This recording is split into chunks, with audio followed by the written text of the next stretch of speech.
ঢাকাসহ 4 জেলায় সন্ধ্যা 6টা পর্যন্ত কারফিউ শিথিল, বিকেল 3টে নাগাদ মোবাইল ডেটা চালুর ঘোষণা আইসিটি প্রতিমন্ত্রী। সহিংসতায় জড়িত অভিযোগে দেশজুড়ে 7 সহস্রাধিক সন্দেহভাজন আটক, কোটা আন্দোলনকে ঢাল বানিয়ে চট্টগ্রামে দুর্বৃত্তদের তাণ্ডব। নতুন শিক্ষাক্রমে বহুমুখী সমস্যা দেখছেন বিশেষজ্ঞরা, পাঠদানকারী শিক্ষকদেরই নেই প্রযুক্তি জ্ঞান, প্রশিক্ষণে মনোযোগী হওয়ার তাগিদ। এবং সরকারি খালে অবৈধভাবে বাঁধ দেয়ায় মাদারীপুরের বিপাকী কৃষক, ১,৫০০ বিঘা জমিতে আবাদ ব্যাহত, নির্বিকার প্রশাসন।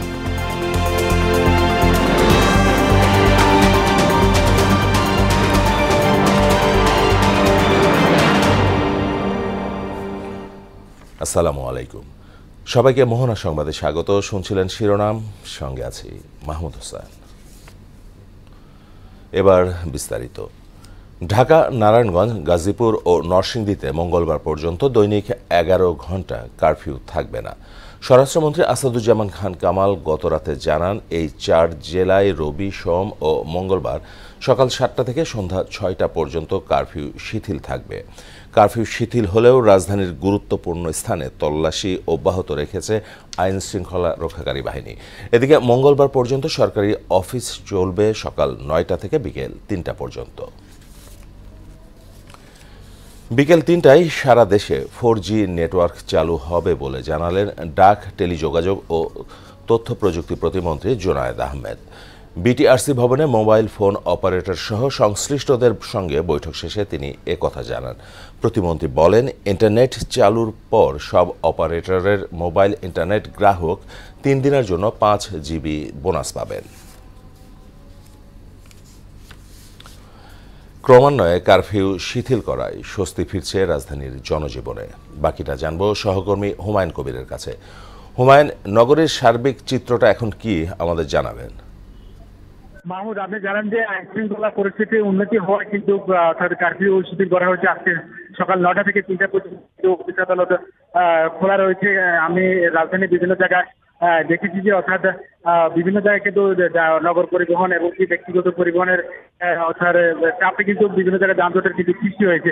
আমি বিভিন্ন জায়গায় ঘুরে দেখেছি। তার পাশাপাশি কারফিউ শিথিল হলেও কিন্তু আমরা দেখেছি যে রাজধানীর বিভিন্ন যে গুরুত্বপূর্ণ যে পয়েন্ট আছে, পয়েন্টে কিন্তু অর্থাৎ সেনাবাহিনী বা মোতায়েন আছে। তার পাশাপাশি র্যাব পুলিশ সদস্যরা তারা আইন শৃঙ্খলা পরিস্থিতি উন্নতির জন্য কিন্তু কাজ করে যাচ্ছেন।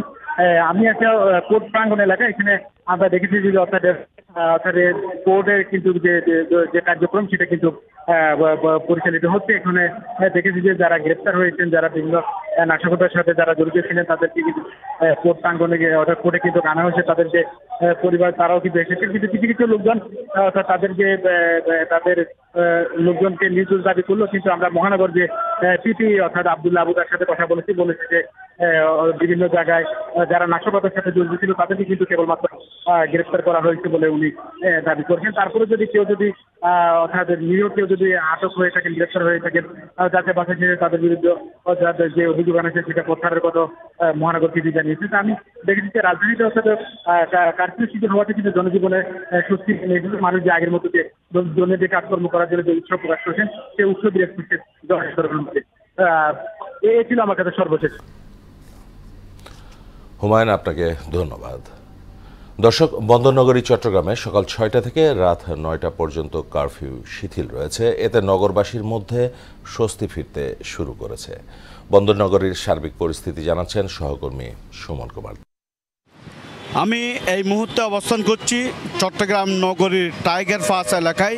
আমরা সকাল থেকে চট্টগ্রামের বিভিন্ন এলাকায়, যেমন মুরাদপুর 2 নম্বর গেট, সিটি গেট, নতুন ব্রিজ, আগ্রাবাদ, নিউ মার্কেট সহ নগরের বিভিন্ন গুরুত্বপূর্ণ মোড়ে আমরা ঘুরে দেখেছি। আর সকাল 6টা থেকে রাত 9টা পর্যন্ত কারফিউ শিথিল থাকবে। তবে প্রতিটি মোড়ে মোড়ে কিন্তু আমরা এই পুলিশ কিন্তু তারা সতর্ক অবস্থানে রয়েছে। এই সেনা এবং বিজিবি সদস্যরা বিভিন্ন জায়গায় কিন্তু তারা টহল দিচ্ছেন এবং ট্রাফিক পুলিশ বিভিন্ন জায়গায় কিন্তু তারা চেকপোস্ট বসিয়েছে। তো সকাল থেকে নগরীর জনজীবন স্বাভাবিক। পোশাক শ্রমিকেরা কিন্তু তারা তাদের কর্মস্থলে নির্ধারিত সময়ে কিন্তু যোগ দিয়েছেন। তো নগরীর যেই বিপণী বিতান এবং দোকানপাট সব কিছু কিন্তু খোলা রয়েছে, শুধুমাত্র শিক্ষা প্রতিষ্ঠান বন্ধ রয়েছে। তো নগরীর জনজীবন স্বাভাবিক, সাধারণ মানুষ বলছে যেহেতু কারফিউ শিথিল করা হয়েছে, সারাদিনে তারা তাদের যে কাজকর্ম তাদের সেই কাজকর্ম তারা সারছেন, অর্থাৎ নগরীতে খুব শান্ত পরিবেশ বিরাজ করছে এবং সাধারণ মানুষের মধ্যে যে গত কয়েকদিন আগে যে একটি অস্থিরতা দেখেছি সেটি কিন্তু তারা এখন স্বাভাবিক জীবনযাপন করছেন এবং তারা বলছেন কারফিউ শীতল করা হয়েছে, সে কারণে তারা অর্থাৎ জনজীবন তারা স্বাভাবিক রয়েছে। তো চট্টগ্রামের কোনো জায়গায় কোনো ধরনের বিশৃঙ্খলা কিন্তু নেই, শান্তিপূর্ণ পরিবেশ বিরাজ করছে এবং কারফিউ যেহেতু শীতল করা হয়েছে প্রায় সারাদিন সকাল 6টা থেকে রাত 9টা পর্যন্ত, সেটি তারা খুব ভালো পদক্ষেপ সরকারের তারা বলছেন এবং পরিবেশ খুব শান্তিপূর্ণ রয়েছে চট্টগ্রামে। তো চট্টগ্রাম নগরীর টাইগার বাস এলাকা থেকে এই ছিল আমার কাছে সর্বশেষ। সুমন, আপনাকে ধন্যবাদ। দর্শক, এবার রাজশাহীর চিত্র জানবো সহকর্মী সানিউল আলম রাজুর কাছে। সারা দেশের নাই কিন্তু রাজশাহীতেও যে কারফিউ, সেই কারফিউর চিত্র কিন্তু আপনারা দেখতে পাচ্ছেন যে এখন আজকে কিন্তু রাজশাহীতে সকাল 8টা থেকে 6টা পর্যন্ত কারফিউ শিথিল করা হয়েছে। এতে জনজীবন সেটি কিন্তু স্বস্তিতে ফিরে আসছে বলে মনে হচ্ছে। আপনাদেরকে একটু দেখাই যে রাজশাহীর আমি এখন তালাইমারিতে অবস্থান করছি, সেখানে কিন্তু যে সময় ব্যস্ততম সময় ছিল সেই সময়ের মতন আজ কিন্তু অনেক গাড়ি ঘোড়া চলছে, অটো চলছে। তবে একটি বিষয় আপনারা লক্ষ্য করবেন যে রাজশাহী কিন্তু যে শিক্ষা প্রতিষ্ঠান, সেই শিক্ষা প্রতিষ্ঠান নিয়েই রাজশাহীতে যে ব্যবসা, সেই ব্যবসা কিন্তু শিক্ষা প্রতিষ্ঠান নিয়েই। তো তবে এই শিক্ষা প্রতিষ্ঠান বন্ধ থাকায় কিন্তু যে ব্যবসায়ীরা আছে তারা বলছে যে শিক্ষা প্রতিষ্ঠান যতদিন বন্ধ থাকবে ততদিন আমাদের ব্যবসার যে ক্ষতি সেটি কিন্তু তারা লক্ষ্য করছে। এবং আরেকটি বিষয় জানিয়ে রাখি যে আজকে রাজশাহী বিশ্ববিদ্যালয়ের যে বঙ্গবন্ধু হল রয়েছে সেখানে ডিসি এবং প্রশাসনের ঊর্ধ্বতন কর্মকর্তা আজকে এই হল পরিদর্শনের একটি বিষয় তারা পরিদর্শন করবে বলে জানিয়েছেন। তো রাজশাহীতে কারফিউর এটি ছিল আমার কাছে সর্বশেষ খবর। কোটা বিরোধী আন্দোলন ঘিরে সহিংসতায় জড়িত অভিযোগে 7,000-এরও বেশি সন্দেহভাজনকে আটক করেছে আইন শৃঙ্খলা বাহিনী। নাশকতার 5 শতাধিক মামলায় গত 11 দিনে দেশের বিভিন্ন স্থানে অভিযান চালিয়ে তাদের আটক করা হয়। এর মধ্যে র্যাবের অভিযানে আটক করা হয়েছে 304 জনকে। আটকদের অনেককেই হাজির করা হচ্ছে ঢাকা সিএমএম আদালতে। এদিকে অনেক স্বজনের অভিযোগ, অভিযানে বহু নিরপরাধকে আটক করা হয়েছে যাদের কেউই কোটা আন্দোলনে বা সহিংসতায় জড়িত নয়। বন্দরনগরী চট্টগ্রামে কোটা সংস্কার আন্দোলনকে ঢাল হিসেবে ব্যবহার করে নৃশংসতা চালিয়েছে দুর্বৃত্তরা। নগরীর বিভিন্ন স্থানে মোটরসাইকেল পুড়িয়ে ধ্বংসস্তূপে পরিণত করেছে তারা। ইতোমধ্যে আন্দোলনের নামে নৃশংসতার পেছনে কয়েকটি রাজনৈতিক দলের সংশ্লিষ্টতার তথ্য পেয়েছে পুলিশ। চট্টগ্রাম থেকে আফসানা নূরের প্রতিবেদন, জানাচ্ছেন শারমিন স্বর্ণা। কোটা বিরোধী আন্দোলন চট্টগ্রামেও সহিংস রূপ নেয়, চলে ভাঙচুর, ধ্বংসযজ্ঞ। নগরীর মুরাদপুর, 16 শহর, বহদ্দারহাট, 2 নং গেট, শাহ আমানত সেতু এলাকা পরিণত হয় রণক্ষেত্রে। এসব এলাকায় আন্দোলনকারীদের আড়ালে ঘাপটি মেরে থাকা দুর্বৃত্তরা পুলিশ, ছাত্রলীগ কর্মীদের উপর দফায় দফায় হামলা চালায়। দুর্বৃত্তদের হাত থেকে রক্ষা পায়নি শিক্ষার্থী সহ সাধারণ মানুষ। আহত নিহত স্বজনদের অভিযোগ, শিক্ষার্থীদের আন্দোলনে বর্বরতা চালিয়েছে দুষ্কৃতিকারীরা। কোটা আন্দোলন আসলে এটা একটা ইস্যু তারা তৈরি করেছিল, কিন্তু পরবর্তীতে তাদের হাতে এই নিয়ন্ত্রণটা ছিল না। এটা যে স্বাধীনতা বিরোধী অপশক্তির মাধ্যমে হয়েছে, এটা সাধারণ জনগণ যারা আসলে বুঝে, যারা রাজনীতির সাথে সম্পৃক্ততা আছে তারা অবশ্যই বুঝবে। সাধারণ শিক্ষার্থী কখনো হাতে রক কাটতে পারে না, একজন সাধারণ শিক্ষার্থী ছাদ থেকে ফেলে দিতে পারে না। যারা যারা সুযোগ সন্ধানীরা ছিল তারা তাদের কাজটা করেছে। কোটা আন্দোলনে ষড়যন্ত্রমূলকভাবে একটি গোষ্ঠী হামলা চালিয়েছিল। জড়িতদের বিরুদ্ধে ব্যবস্থা নেওয়ার কথা জানায় পুলিশ। যারা জড়িত তাদেরকে আমরা চিহ্নিত অনেকগুলো করেছি এবং অনেকগুলোর কাজ আমাদের চলমান। আমরা যারা বিশ্বাস করি যে আমাদের যে পেশাদারিত্ব, আমাদের যে তথ্য ভাণ্ডার আছে এবং আমরা যে সমস্ত তথ্যপত্র পাচ্ছি, আমরা সেই অনুপাতে আমরা যেই মামলার সাথে স্পেসিফিকলি জড়িত তাকে আমরা আইনের আওতায় চেষ্টা করে যাচ্ছি। শিক্ষার্থীদের শান্তিপূর্ণ আন্দোলনে সবসময় পুলিশ প্রশাসন পাশে ছিল বলেও জানান পুলিশের এই কর্মকর্তা। এই আন্দোলনে যতক্ষণ পর্যন্ত ছাত্ররা তাদের ন্যায্য দাবির পক্ষে বা তাদের যৌক্তিক দাবির পক্ষে তারা আন্দোলন করেছিল, ততক্ষণ পর্যন্ত পুলিশ অত্যন্ত ধৈর্যের সাথে তাদেরকে সহযোগিতা করেছে এবং তারা যাতে শান্তিপূর্ণভাবে তাদের কর্মসূচি পালন করতে পারে তাদের সাথে আমাদের যোগাযোগ ছিল এবং তাদের পক্ষ থেকেও আমাদের সাথে যোগাযোগ করা হতো। কোটা আন্দোলনের শেষ দুদিনে চট্টগ্রামে প্রাণ গেছে 7 জনের। চট্টগ্রাম মেডিকেল কলেজ হাসপাতালে এখনও চিকিৎসাধীন 16 জন। শারমিন স্বর্ণা, মোহনা সংবাদ। নতুন মূল্যায়নের নৈপুণ্য অ্যাপে শিক্ষকরাই যথার্থ প্রযুক্তি জ্ঞান পাননি, এমন বাস্তবতা তুলে ধরেছেন শিক্ষাক্রম ও শিক্ষক প্রশিক্ষণ কার্যক্রমের সঙ্গে যুক্ত বিশেষজ্ঞরা। আপত্তি তুলেছেন অনলাইনে শিক্ষকদের ট্রেনিং এবং এনসিটিবির প্রশ্ন প্রণয়ন নিয়েও। এ মূল্যায়নের ফলাফল ইতিবাচক নাকি নেতিবাচক তা জানতেও লাগতে পারে প্রায় 1 যুগ। ততদিনে শিক্ষার ভিত ক্ষতিগ্রস্ত হওয়ার শঙ্কাও রয়েছে। শিক্ষাক্রম নিয়ে 2 পর্বের ধারাবাহিক জানাচ্ছেন জাহিদ সবুজ। আজ থাকছে 2য় পর্ব। শিক্ষাক্রমে নতুন মূল্যায়নে সন্তানের ভবিষ্যৎ কি হবে? তারা বাসায় এখন শুধুই ইন্টারনেট ব্যবহার করে। 1 জুলাই থেকে কার্যকর হওয়া নতুন মূল্যায়ন পদ্ধতি নিয়ে এখন এমন নানান প্রশ্ন অভিভাবক মহলে। বাচ্চাদের থেকে মায়েদের কান্না আসে, কি করব বাচ্চারা ভবিষ্যৎ ওরা তো মনে রিকশাও করতে পারবে না। তবে পাঠদানের সঙ্গে জড়িত শিক্ষকদের মতামত পুরোই উল্টো। নিজের কাজটা বোঝা, নিজের ভিতরে সৃজনশীলতাও কিন্তু বের হয়ে আসছে। গ্রামাঞ্চলের অনেক শিক্ষকই এখনো পর্যন্ত পর্যাপ্ত প্রশিক্ষণ পাননি। তাই মূল্যায়ন কার্যকরভাবে বাস্তবায়নের জন্য শিক্ষকদের প্রযুক্তিগত ও সার্বিকভাবেই প্রশিক্ষণের ঘাটতি রয়ে গেছে। যে পরিমাণে ট্রেনিং হয়েছে আমি মনে করি না পর্যাপ্ত ট্রেনিং হয়েছে এবং গ্রামগঞ্জে অনেক শিক্ষকরা নিজেরাই এটার সম্পর্কে এখনো ওয়াকিবহাল নয়। কেন্দ্রীয়ভাবে প্রশ্ন প্রণয়ন নিয়েও আছে উদ্বেগ, যার ফলস্বরূপ শিক্ষণকালীন মূল্যায়নের মূল উদ্দেশ্যই ব্যাহত হতে পারে। সেন্ট্রাল সিস্টেমে আমি কোশ্চেন করছি, এনসিটিভি থেকে সমস্ত স্কুলে সরবরাহ করছি। এটি তো কোনোভাবেই কোন স্কুলের লার্নিং অ্যাসেসমেন্ট কী হবে সেই স্কুলের শিক্ষকরা ডিসিশন নেবে, কারণ এটা একটা লার্নিং অ্যাসেসমেন্ট, এটা আমরা বলি এটাকে ফর্মেটিভ অ্যাসেসমেন্ট। এই শিক্ষণকালীন মূল্যায়নের যে মূল স্পিরিট সেটি থেকে আবার আমরা মনে হয় দূরে সরে যাচ্ছি। নতুন পদ্ধতিতে 5 ঘন্টার পরীক্ষা দিতে হবে শিক্ষার্থীদের। শারীরিক প্রতিবন্ধীদের ক্ষেত্রে যা প্রায় অসম্ভব। অভিভাবকদের ওপরও আসতে পারে বাড়তি ব্যয়ের চাপ। অনেক অভিভাবকের কাছে এই দেশে 5 টাকা 10 টাকা 20 টাকা এই শিক্ষার জন্য ব্যয়, এটা মানে মূল তার যে জীবন জীবিকা থেকে অর্জন করে খাওয়া দাওয়ার বাইরে বা পরিবার পরিচালনার বাইরে শিক্ষার জন্য তার বাচ্চার শিক্ষার জন্য ব্যয় করা, এটা অনেক বড় ব্যয় তাদের জন্য। 35% ইন্টারনাল মার্কস, এটাকে কিভাবে চেক অ্যান্ড ব্যালেন্স করা হবে এবং শিক্ষকদের ইন্টিগ্রিটি জায়গা থেকে এটাকে কিভাবে মনিটরিংয়ে রাখা হবে, এটাও আমাদের একটা পরীক্ষা নিরীক্ষার বিষয়। মাদ্রাসার শিক্ষার্থীদের পুরাতন নতুন 2 পদ্ধতিতে মূল্যায়নের কথা উল্লেখ করে বলেন, এই ব্যবস্থার ফলাফল শিক্ষা ব্যবস্থা ও ভবিষ্যৎ প্রজন্মকে হতাশ করে তুলতে পারে। আমাদের মাদ্রাসা এডুকেশন এবং কারিগরি শিক্ষায় বিশেষায়িত যে বিষয়গুলো রয়েছে সেই বিষয়গুলোতে এখনও কারিকুলাম হয়নি। তাদেরকে ট্রেডিশনাল পদ্ধতিতে, আগের পদ্ধতিতে অ্যাসেসমেন্ট করা হবে। আমরা কি শিউর না আসলে আমরা কি করতে চাচ্ছি, কেন করতে চাচ্ছি? গতানুগতিক ধারার বাইরে কিছু গেলেই রেজিস্ট্যান্স শো করে, কিন্তু এই রেজিস্ট্যান্স শো করলে আমাদেরকে ওয়েট করা ছাড়া কোনো কিছু করার থাকে না। কিন্তু কখনো কখনো কোনো ওয়েট জাতির এই যে এই ভাগ্যাকাশকে মেঘাচ্ছন্ন করে ফেলতে পারে, যেটা আমাদের সৃজনশীল পদ্ধতি করেছিল। নতুন এই পদ্ধতি চ্যালেঞ্জিং। আদৌ এর ইতিবাচক ফলাফল আসবে কিনা তা সময়ই বলে দিবে বলেও জানান তিনি। আরেকটু সময় মনে হয় নিলে ভালো হতো। জাহিদ সবুজ, মোহনা সংবাদ, ঢাকা।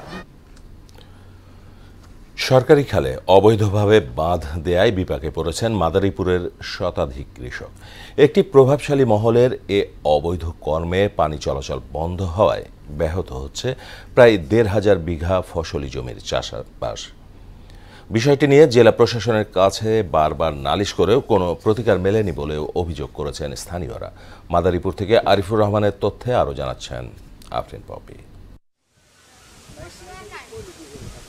মাদারীপুরের দুধখালী ইউনিয়নের এওস গ্রাম থেকে দুর্গাবর্তী পর্যন্ত 1.5 কিলোমিটার সরকারি খালে গত 10 বছরে অন্তত 15টি স্থানে বাঁধ নির্মাণ করে রাস্তা বানিয়েছেন স্থানীয় প্রভাবশালীরা। এতে পানি সরবরাহ ও নিষ্কাশন বন্ধ হয়ে যাওয়ায় আশেপাশের জমিতে সৃষ্টি হয়েছে জলাবদ্ধতা, ব্যাহত হচ্ছে চাষ। ইউনিয়নের 3টি মৌজার অন্তত 1,500 বিঘা 3 ফসলি জমি পরিণত হয়েছে 1 ফসলিতে। খাল দখলে জড়িতদের বিরুদ্ধে ঊর্ধ্বতন কর্তৃপক্ষের কাছে লিখিত অভিযোগ করেও কোনো সুরাহা হয়নি বলে অভিযোগ ভুক্তভোগীদের। আগে আমাদের এই জায়গায় 3টা ফসল হতো, এখন পানি জলাবদ্ধতার কারণে এখন একটা ফসল নেই। সরকারি খাল আটকাই হেলায়, তখন আমি এটা বাধা দেই, বাধা দিতে গেলে আমার অনেক হুমকি দেয়। আমাদের খালটা আবার পুনরায় খনন করে দেয়, তাহলে আমরা এই কৃষকরা পানি ওঠানামা করবে, আমরা বাঁচতে পারবো। সর্বপ্রথম আমরা ভরাট করছি, ভরাট করলে কি হবে, আমরা ওই পানি নামার জন্য একটা সুযোগ সুবিধা করে দিছি। বাড়ির পোতার মতন বান্ধিছে, এই যে এখন এই দিন বাবা, এইটা ছিল বালি, খালি বালি, মাটি কেটে নেই। সরকার যদি ওই জায়গাটা আবার চায় আমাদের, ঠিক আছে, ওই জায়গাটা আমরা খনন করিয়া ক্লিয়ার করে দেব। স্থানীয় কৃষি দপ্তরও বলছে, খাল দখলের ফলে 3 ফসলি জমির চাষ ব্যাহত হয়, ফসল উৎপাদন কমে যাচ্ছে। বিভিন্ন খালের যে জলাবদ্ধতা যেটা, সেটি যদি সময়ে যদি সেটা নিষ্কাশিত না হতে পারে, তাহলে রোপণ বোপণ সবগুলো এটা বিলম্বিত, সেখানে ফসলের উৎপাদন যেটা সেটা ব্যাহত হয়। অবৈধ দখলদারদের উচ্ছেদে আইনগত ব্যবস্থা নেওয়ার কথা জানালেন উপজেলা নির্বাহী কর্মকর্তা। অবৈধভাবে যদি কোনো স্থাপনা তৈরি করে, তাহলে আপনার নিয়ম অনুযায়ী তাদেরকে সেখান থেকে যথাযথ প্রক্রিয়া অনুসরণ করে উচ্ছেদ করার কথা আর কি। তো যেহেতু বিষয়টা আপনাদের মাধ্যমে অবগত হওয়ার পরে আমরা আইনত তাদেরকে উচ্ছেদ সহ অন্যান্য যে প্রয়োজনীয় ব্যবস্থা গ্রহণ করা প্রয়োজন জলাবদ্ধতা নিরসনের জন্য, সে ব্যাপারে আমরা প্রয়োজনীয় পদক্ষেপ নেব। খালে পানি প্রবাহ স্বাভাবিক রাখতে কর্তৃপক্ষ ব্যবস্থা নেবে, এমন দাবি স্থানীয়দের। আফরিন পপি, মোহনা সংবাদ। নিষিদ্ধ জাল ব্যবহার করে সুন্দরবন সংলগ্ন মোংলা উপকূলের নদ নদীতে নির্বিচারে চলছে চিংড়ি পোনা আহরণ। সুন্দরবনে একই সাথে অভয়াশ্রম ঘোষণা করা খালেও বিষ দিয়ে মাছ ধরছেন অনেকে। অভিযোগ রয়েছে সংশ্লিষ্ট দপ্তরের কর্মকর্তাদের ম্যানেজ করেই চলছে এ নিধনযজ্ঞ। মোংলা থেকে সবুজ হাওলাদারের প্রতিবেদন, জানাচ্ছেন আফরিন পপি।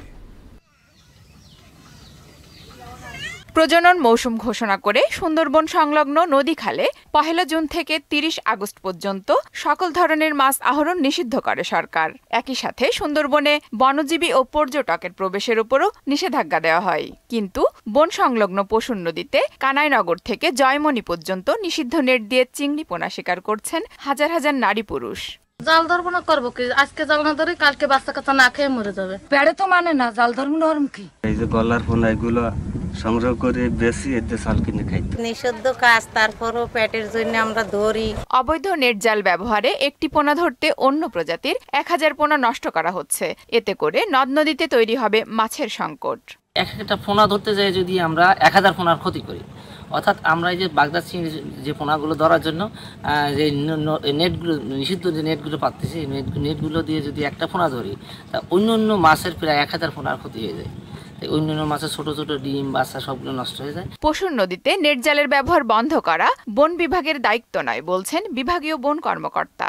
পশুর নদীতে আর পুরোটা সুন্দরবন না, সুন্দরবনের ভিতরে হলে আমরা অবশ্যই করব, সুন্দরবনের বাইরে হলে তো এটা সংরক্ষিত বনের বাইরে আমরা সেটা তো উপজেলা প্রশাসন বা জেলা প্রশাসন করবে।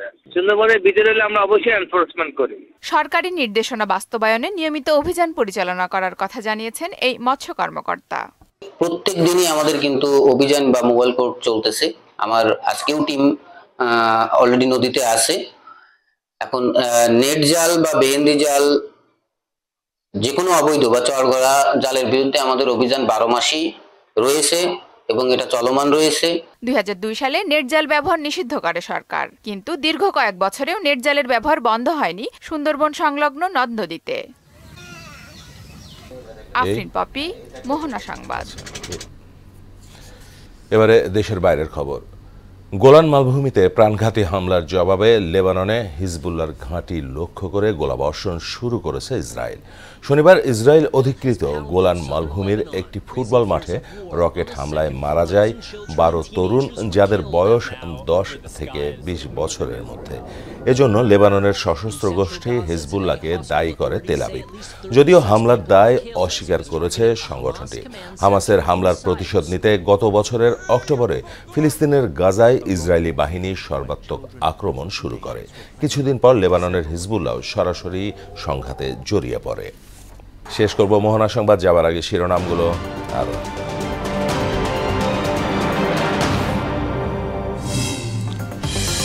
ঢাকাসহ 4 জেলায় সন্ধ্যা 6টা পর্যন্ত কারফিউ শিথিল, বিকেল 3টে নাগাদ মোবাইল ডেটা চালুর ঘোষণা আইসিটি প্রতিমন্ত্রীর। সহিংসতায় জড়িত অভিযোগে দেশ জুড়ে 7 সহস্রাধিক সন্দেহভাজন আটক। কোটা আন্দোলনের ঢাল বানিয়ে চট্টগ্রামে দুর্বৃত্তদের তাণ্ডব। নতুন শিক্ষাক্রমে বহুমুখী সমস্যা দেখছেন বিশেষজ্ঞরা। পাঠদানকারী শিক্ষকদের নেই প্রযুক্তি জ্ঞান, প্রশিক্ষণে মনোযোগী হওয়ার তাগিদ। এবং সরকারি খালে অবৈধভাবে বাঁধ দেয়ায় মাদারীপুরে বিপাকে কৃষক, 1,500 বিঘা জমিতে আবাদ ব্যাহত, নির্বিকার প্রশাসন। এই ছিল মোহনা সংবাদের পরবর্তী সংবাদ বিকেল 5:30টায়। এর আগে সংবাদ এক নজরে দেখবেন বিকেল 3টায়। মোহনার সবশেষ খবর জানতে ভিজিট করুন www.mohana.tv। সংবাদ দেখতে পারেন ফেসবুক ও ইউটিউবে। এতক্ষণ সঙ্গে থাকার জন্য সবাইকে ধন্যবাদ।